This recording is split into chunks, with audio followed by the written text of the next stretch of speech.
On the 5th of May, 1945, 6 Americans die in the woods above Bly, Oregon. 5 of them are children. What kills them is a Fugo, a paper balloon bomb. 33 feet across, filled with hydrogen, carried more than 5,000 miles from Japan on a wind that almost nobody in that forest has ever heard of. 9 days earlier, 12 miles down the road, someone had already found a piece of one. Nobody in Bly was told.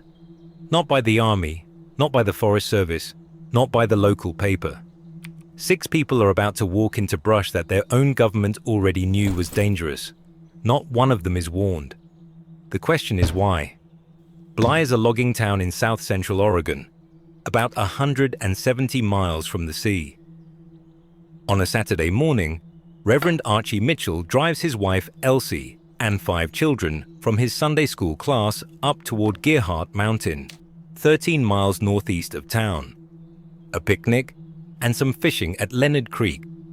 The children are Dick Patsky, 14, his sister Joan, 13, Jay Gifford, 13, Edward Engen, 13, Sherman Shoemaker, 11.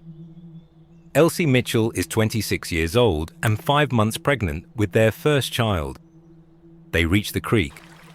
Elsie and the children get out and walk ahead toward the water, while Archie stays behind to move the car and bring the lunch. That is the whole distance between him and them, a parking space. The thing that kills them is already lying in the brush. The launches had ended weeks earlier, and there is no way to know how long this one had been there, days or longer.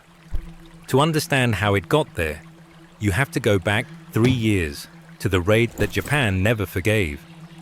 After the Doolittle raid on Tokyo in April 1942, the Imperial Japanese Army revived a weapons program it had been picking at for years and gave it a purpose.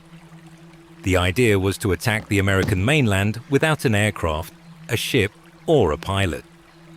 The program was directed by Major General Sueki Kusaba, working out of the Noborito Research Institute, the 9th Technical Research Institute, outside Tokyo, where the weapon was designed and refined. Schoolgirls assembled the balloons in requisition theaters and sumo halls, out of washi, a paper of mulberry bark glued with paste made from the konjac root.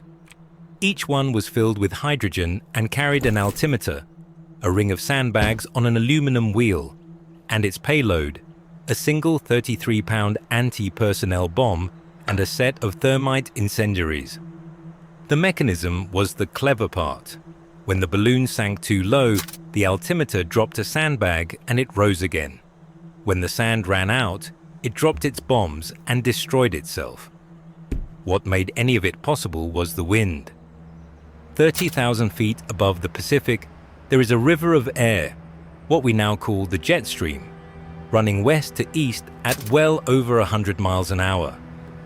A Japanese meteorologist named Wasaburo Oishi had charted it back in the 1920s and published in Esperanto, and almost nobody outside Japan took any notice.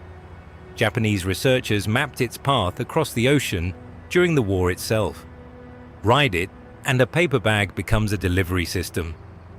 The crossing took about 3 days, between November 1944 and April 1945.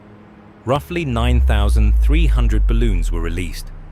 The bombs were meant to fall from the sky over American forests.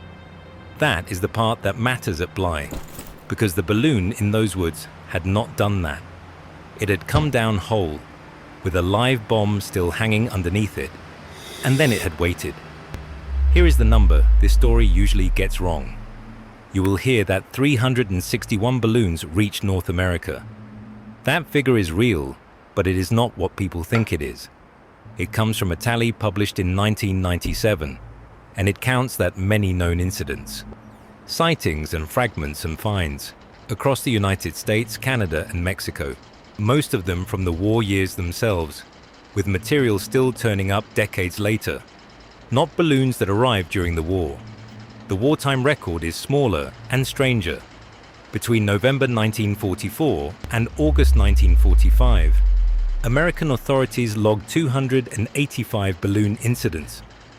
Historians estimate that around 1,000 balloons actually made it across, which means most of what arrived was never found by anyone and is unaccounted for to this day. The government's answer to all of this was silence. On the 4th of January 1945, the Office of Censorship, under Byron Price, asked American editors and broadcasters to publish nothing about the balloons. The reasoning was sound, and it worked. Japan had no observers in North America. Without an American newspaper or radio report, they had no way to know whether a single balloon had ever arrived. If the press said nothing, Tokyo would be launching into a void. After the 4th of January, the reporting stopped. The policy had one flaw that nobody wrote down. It only worked as long as no balloon came down somewhere a family lived. Balloons kept arriving in Oregon. Every one of them was logged.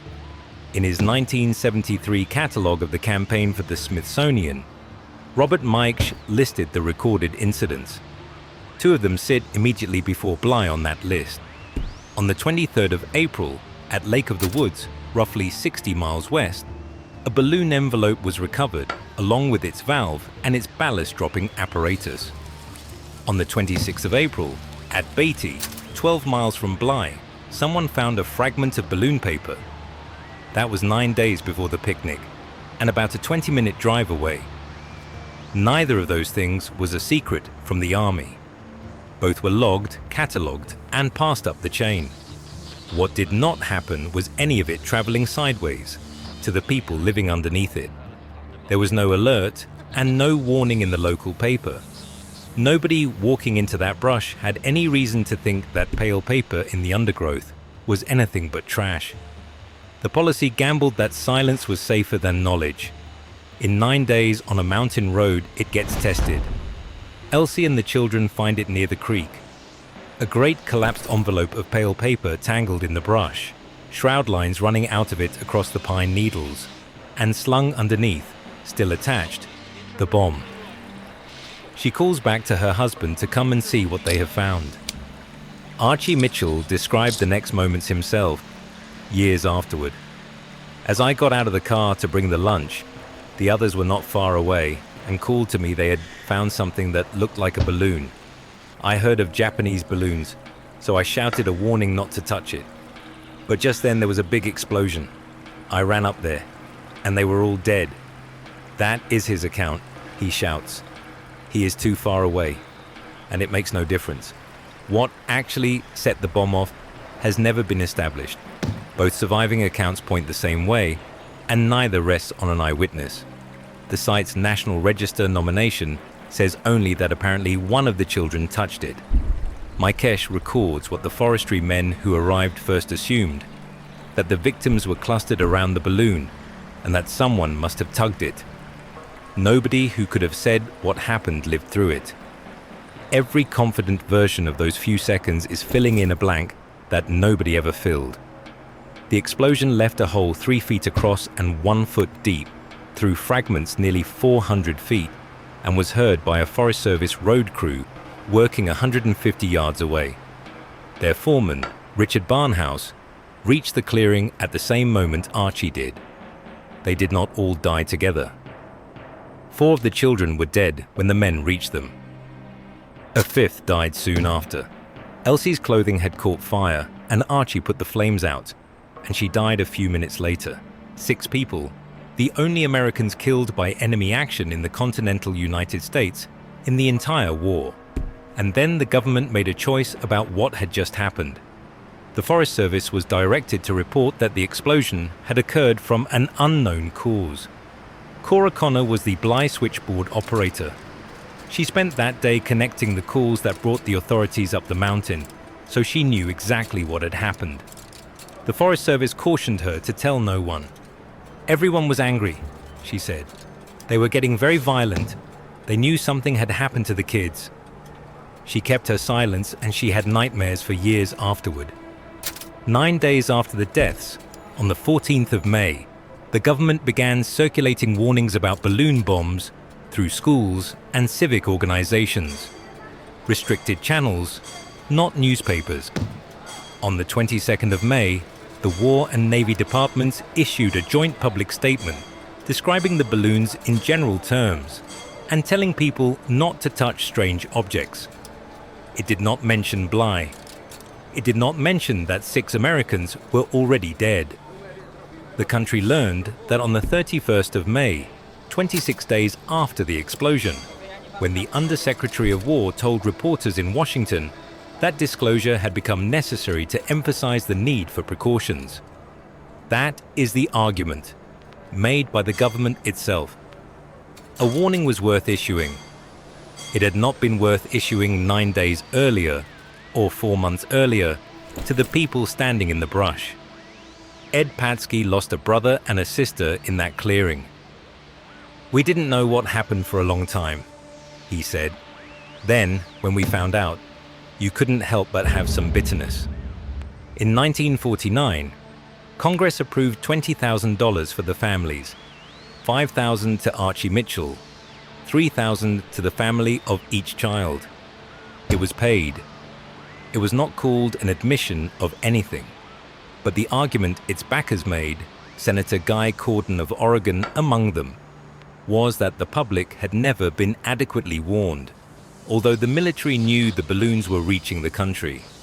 That is as close as the United States ever came to saying it out loud. The monument stands in the forest where the clearing was. 6 names on a bronze tablet set into the stone. In 1995, 6 cherry trees were planted around it, 1 for each of the dead. They were planted at the request of a Japanese woman named Yoshiko Hisaga, who during the war had been a school teacher supervising the girls who glued those balloons together at the Noborito Institute. She did not live to see it. A professor named John Takeshita raised the money in Japan and saw it done for her, an American who had spent 4 years behind wire at the Tule Lake internment camp. The woman who supervised the girls who made those balloons found a way to say something to the families of the dead. 50 years. And 6 trees. The weapon was Japanese. The silence was American. Subscribe for more of this here at Nick's World War II Archive.